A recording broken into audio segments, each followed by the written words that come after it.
Buenos días, chicos. Pues hoy nos vamos a meter con el último autor que tenemos en el temario, que se llama Ortega y Gasset.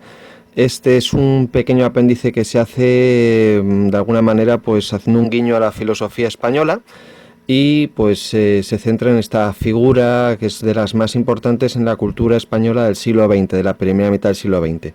Bueno, hablando un poquito de esta persona muy brevemente, pues es un intelectual que como aparece ahí, va a cursar estudios en Alemania, en los que se va a formar en la tradición kantiana, que retornará a España y se dará cuenta pues del atraso que hay en el país y va a tener una voluntad muy regeneradora, ¿no?, de acercamiento hacia Europa, y que va a ser el líder de lo que se llama la generación del 14 y que va a tener, pues bueno, pues a partir de ese momento, pues un impacto bastante importante en lo que es la vida política y sobre todo intelectual y cultural de la España de, como decimos, de la primera mitad del siglo.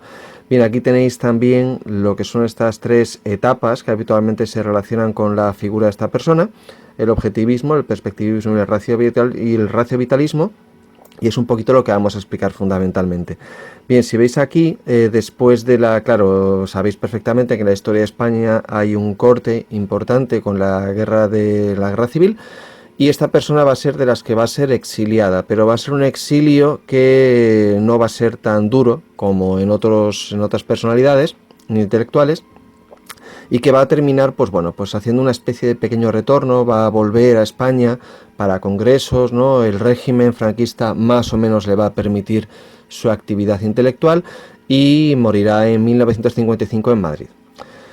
Bien, pues nos tenemos que centrar, aunque sea muy brevemente, tenemos que hablar un poquito de lo que está ocurriendo en España en ese primer tercio del siglo. Lo sabéis perfectamente porque lo habéis estudiado, voy a ir muy rápido aquí. Existe una primera etapa que entronca con la Restauración, que es la etapa reformista después de la Guerra de Cuba, y que acaba en una crisis porque el régimen no es capaz de regenerarse desde dentro. Y esa crisis nos lleva a la segunda etapa, que es la dictadura de Primo de Rivera. Es una dictadura en la que Miguel Primo de Rivera toma el poder e intenta hacer frente a algunos de los problemas endémicos del país, como por ejemplo la guerra de Marruecos, pero tampoco va a acabar cuajando, y con la crisis del 29 y con el deterioro político, pues va a abdicar y nos va a dar el siguiente paso, va a dar paso a la Segunda República y en la posterior guerra civil, ¿no? Esta Segunda República, en la que se intentan desarrollar todas las reformas que tenía pendiente España de modernización, pero que acaba en un fracaso y que acaba en una división radical del país en dos bloques que nos lleva a la guerra civil. Bien, a nivel cultural, toda esta trayectoria, esta primera parte del siglo, pues por lo menos podemos ver recogidas tres grandes generaciones, que esto lo habéis estudiado en literatura: la generación del 98, la generación del 14 y la generación del 27. El 98 a nivel filosófico pues destaca mucho Unamuno, pero realmente todos los autores aquí son pensadores, son ensayistas, tanto Azorín como Machado, por ejemplo, y a veces tan buenos como Unamuno, y ahondan en ese sentimiento decadente, pesimista, muy individualista también, influencia de Nietzsche y de muchos autores del siglo XIX, que va a dar paso a lo que se llama la generación del 14, en el que hay un intento de acercamiento a Europa, un intento de reformismo, y que está marcado precisamente por la figura de Ortega y Gasset. Aquí existe un proceso fuerte de modernización y la idea de que España no se puede quedar atrás, no puede mirar únicamente a la tradición de la que venimos. Y por último, pues tenemos también, bastante vinculado con la anterior, pues la generación del 27, que es más puramente estética, que es mucho más literaria, y que, como digo, la habéis dado en literatura también. Bien, Ortega se va a encontrar a caballo entre las dos generaciones. Y bueno, ¿cuáles serían los temas de la filosofía española en ese momento? Pues los tenéis aquí.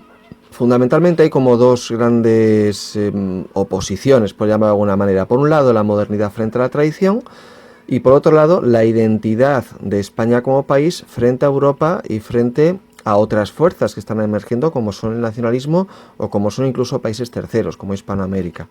Bien, entonces, frente a la modernidad tradición, esto es un tema que viene de muy lejos, que hunde sus raíces en la tradición ilustrada, en el enfrentamiento entre ilustrados y absolutistas, después en el siglo XIX será entre liberales y carlistas, y que en la final del siglo XX, del siglo XIX, pues sigue vigente esa tensión entre fuerzas del orden conservadoras que pretenden aferrarse a la tradición y fuerzas reformadoras del país que pretenden precisamente su transformación en otra cosa, en una modernización.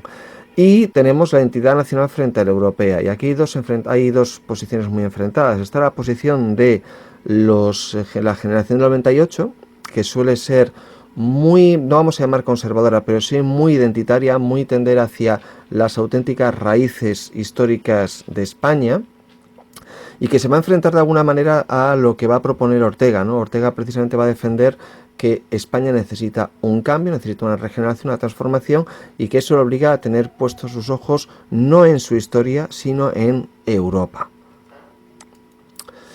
Bien, también hay que tener en cuenta que en esta época, pues, la visión que tienen de España, pues, es muy distinta de la que podemos tener hoy en día, ¿no? Existen grandes tópicos, existen grandes imágenes, temas culturales que están ahí, ¿no? Pues tenemos toda la tradición de Quijote y Sancho Panza, que va a aparecer en todos los autores de esta época. Tenemos la tradición de la mística, tenemos nuestras propias raíces culturales, ¿no? Los toros, por ejemplo, y luego tenemos todos los grandes conflictos que está viviendo España en ese momento, ¿no? Una sociedad que está en proceso de transformación, en el que hay todavía una gran parte del país que vive en el campo, que es agraria, pero que ya también está viendo todas las contradicciones y todos los cambios que supone la industrialización, ¿no? El éxodo urbano pues empieza ya desde finales del siglo XIX, y las grandes ciudades y las regiones más industrializadas van a ser las más pujantes en España, ¿no? Madrid, Cataluña, País Vasco. Bien, nos metemos ya en lo que sería la propia filosofía de Ortega, ¿no? Ortega arranca con una visión muy objetivista, es decir, viene de Europa, tiene una misión de alguna manera, pues hacer progresar el país, pero rápidamente esa visión, que era, vamos a llamarla objetivista o cuasi científica, cuando vuelve a España, y sobre todo a partir de 1914, pues empieza a modificar, empieza a crear una filosofía que es mucho más original y que tiene un primer desarrollo en lo que se conoce con el nombre del perspectivismo, ¿no? Esta palabra seguro que os suena de Nietzsche, ¿no? Ya la habíamos visto, ¿no? La realidad es múltiple, es cambiante, y el sujeto al mismo tiempo también da su propia interpretación sobre ella.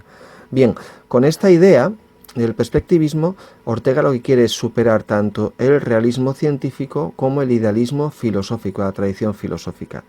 El realismo científico, que es lo que había propuesto, fundamentalmente que podemos llegar a conocer la realidad tal y como es, a partir de instrumentos de precisión, a partir de leyes científicas, pero Ortega se encuentra con un problema que no solamente lo plantea él, sino que se plantea en toda esta época, y es que si nosotros colocamos al ser humano dentro de esa óptica científica, el ser humano se convierte en un objeto más. Esto ya Nietzsche también lo había cuestionado, y por lo tanto tenderíamos a deshumanizar al ser humano. Esto recordad que lo plantea Nietzsche, pero también lo plantea la escuela de Frankfurt, cuando hablaba de esa hegemonía de la razón instrumental que convierte al ser humano meramente en un medio. La escuela de Frankfurt va a ser muy posterior, de todos modos. Y del otro lado pues tenemos al idealismo. El idealismo, si recordáis, viene de toda la tradición cartesiana, de Descartes, de la moderna, Kant, y se planteaba fundamentalmente pues eso, la importancia del sujeto en el proceso del conocimiento de la realidad. Claro, ¿cuál era el problema de defender ese idealismo? Que ese idealismo nos podía conducir al solipsismo, al relativismo, y sobre todo, pues eso, a que nuestra visión de la realidad es a lo mejor propia, personal, pero no podemos llegar a saber si esa visión que tenemos es la auténtica realidad. Y por lo tanto, pues caería en esta contradicción o en esta burbuja mental de la que nosotros no podríamos salir. Bien, bueno, pues para eso Ortega va a defender una visión superadora, ¿no? La visión del perspectivismo. La verdad es interpretación y va a depender tanto del sujeto, perspectiva idealista, como de las circunstancias que rodean al sujeto, ese guiño al realismo. Y esto lo traduce Ortega en una frase que es muy, muy famosa, de las más conocidas de su pensamiento, y es esta: yo soy yo y mis circunstancias. Es decir, el sujeto no es solamente la actividad de la conciencia, la actividad mental que podemos tener nosotros en nuestras representaciones, sino que está muy ocupada de las circunstancias que rodean a ese sujeto y que de alguna manera también le están construyendo a él. Por eso tengo aquí estas dos flechas que interactúan.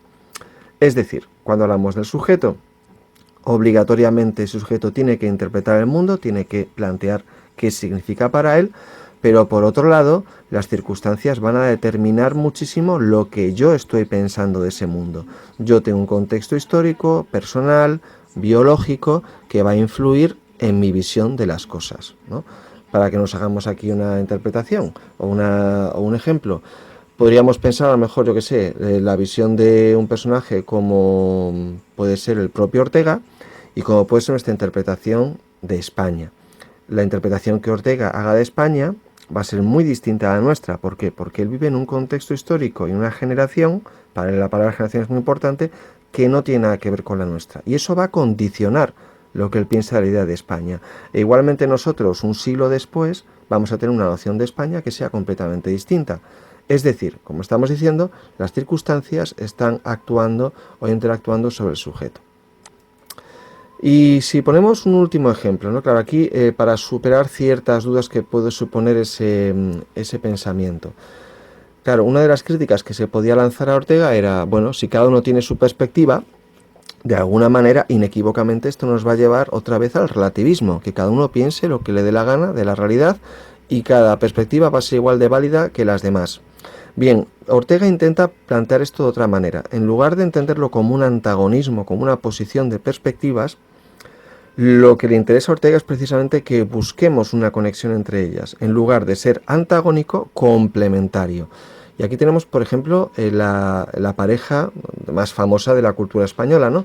Don Quijote y Don Quijote por aquí y Sancho Panza. Sancho Panza refleja esa visión realista que acaba siendo completamente vulgar y que no ve más allá de sus narices, y Don Quijote es justamente lo contrario, es la tergiversación total y absoluta del idealismo, en el sentido de que acaba plasmando una realidad completamente distinta de lo que en realidad existe en el mundo.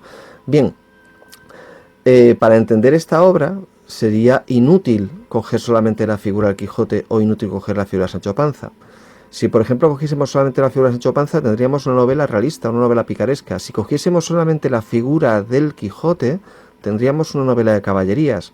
Pero la grandeza del Quijote es precisamente haber vinculado esos dos mundos y haberlo convertido en una nueva imagen y en una nueva forma cultural, ¿no? Entonces, de alguna manera en este ejemplo pues se ve perfectamente esta superación de ambas perspectivas.